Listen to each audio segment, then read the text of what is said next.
Hi, uh, thank you for this opportunity and listening to my project presentation. Today I'm going to talk about the selected business problem that we are facing, and we think in what ways machine learning can help us, and what is our approach, and what are the possible risks we can face during this implementation. Now, number one is opportunity evaluation. So the problem generally we face in the shipping and container and logistics business is that everything is a rental, you know. The containers are a rental, the ships are a rental. When the cargo uh, is waiting to be departed, that area is on rental. When the cargo arrives at the destination before the client picks it up, even that area is on rental. So everything is on rental, and we cannot clear any cargo for client to pick up until the payment has been cleared, right? So every delay in payment results in us paying interest to those rentals, which is our vendors, shipyards, most of the time, and containers, of course, because we need containers free for our next shipping. So if client doesn't pick up their goods, the goods are in the container. So that again adds to our rate cost. So we thought we can maybe make a machine learning model that can help us predict if a client will pay the bill on time or not. And if not, then how high is the risk? Are they paying like 1 day late, 2 days late, a week late, a month late, a year late? That also happens.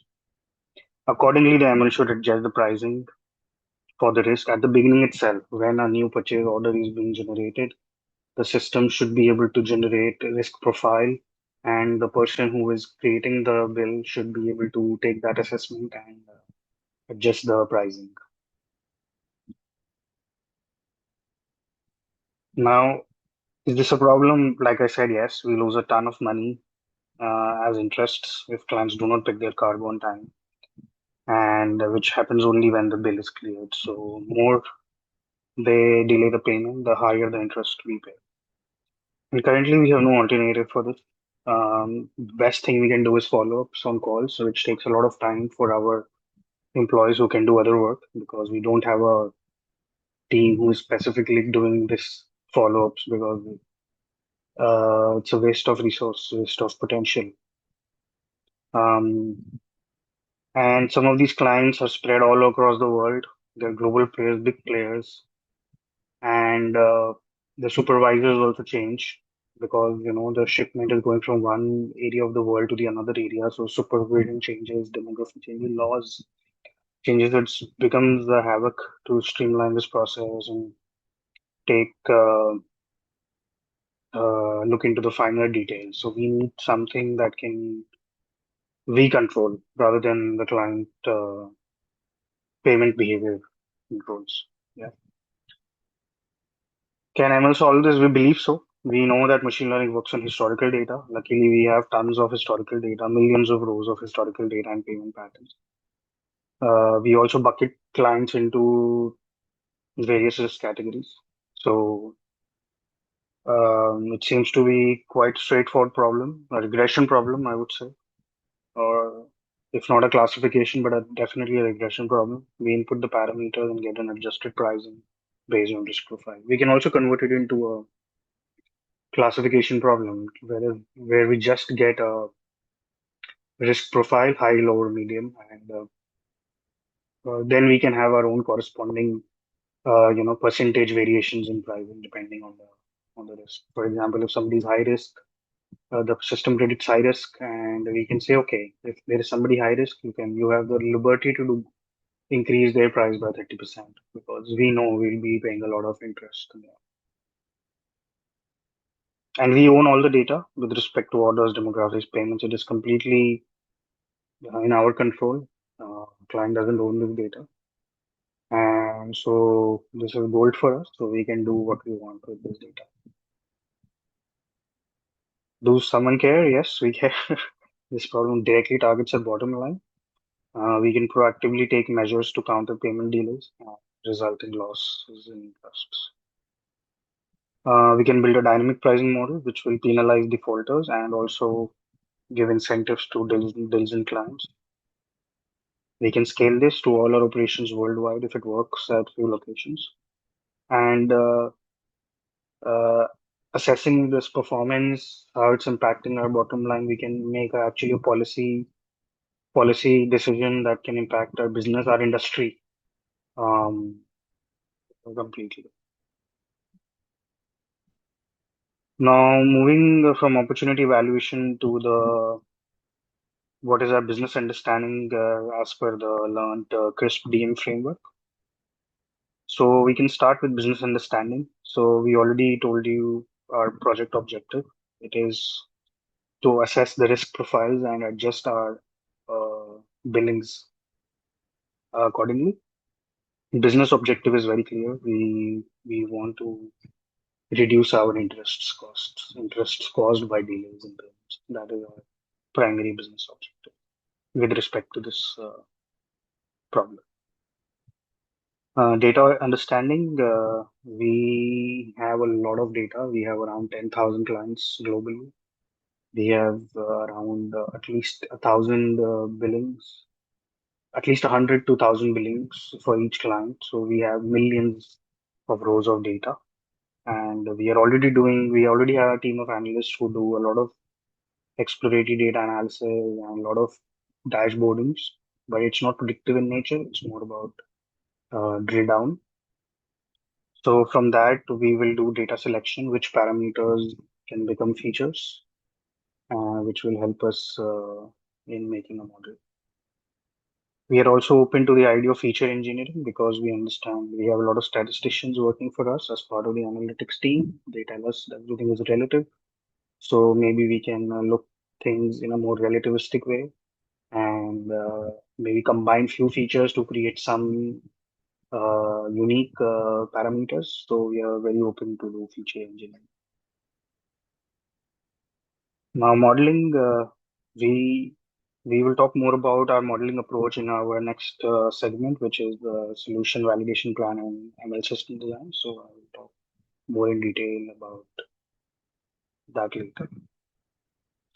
And evaluation, of course, we need to evaluate. So we are thinking we will start with low risk clients, and we will start at one critical business location, and one not so critical business location, and one medium critical location. The criticality defined by volume, and let's see if it works for 6 months or 1 year. Uh, we also want to retrain our data continuously on the giving more weightage to the latest data points. So as the time goes by, we'll have an understanding whether this model is working, and if not, what are the necessary steps we need to take. Eventually, for deployment, we want to deploy it offline. I mean, sorry, online, because we need real-time price indication, risk indication as the purchase order is generated.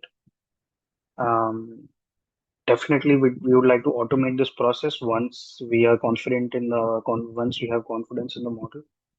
We would like to automate it, streamline it, and pass it on to all our vendors, all our locations, so everybody is working on same principles.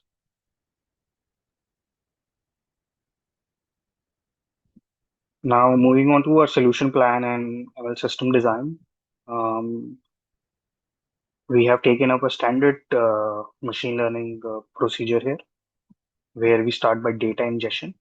So we will use batch data ingestion. So we will have a lot. We have a lot of data sets, as I mentioned earlier, and we will put them together.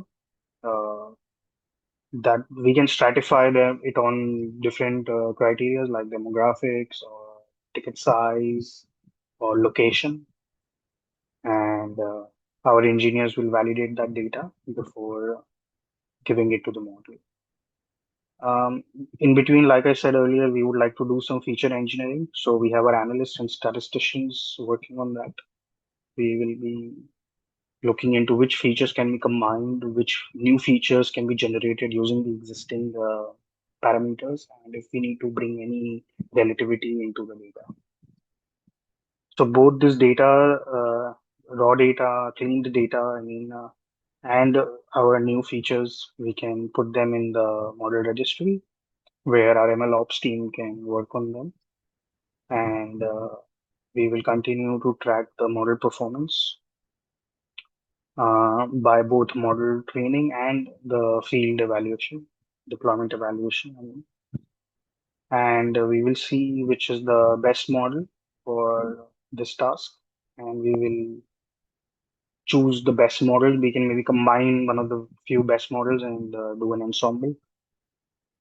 Once we have figured out which model works and which kind of data labels and data features are important, we can decide whether we want to serve this model as a REST API or just individual file and see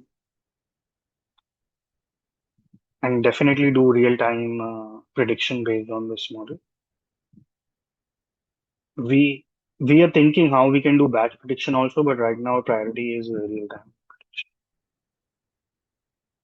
We will be looking at the model performance very closely because, like I said, it directly affects our bottom line. And if we see positive results, we would love to expand it to our entire business. Some of the risks we have identified, uh, there can be fairness concerns among the clients. The model may systematically penalize certain demographic groups, affecting the clients who are also diligent.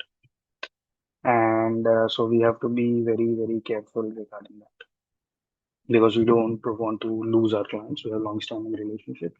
Trust is everything in business. So yeah, we are really going to be really careful about it. We are aware of this risk. Data drift is again our something that we are concerned about because after all it's a computer model, so it can sometimes it can just drift on its own. So our engineers will be on top of it all the time, trying to reason with the model on its decisions. We don't want any black box to be. Also, our industry is very dynamic. Things change very fast. They are seasonal also. So we need to be very careful regarding that. Lastly, from the client end, the client can understand and game the system. So again, the purpose is defeated. So we have to be very careful that we are aware if any such sort of activity is taking place. Thank you for listening to my presentation. We are very happy to have understood this type of modeling, and we are looking forward to apply it to our business and make full use.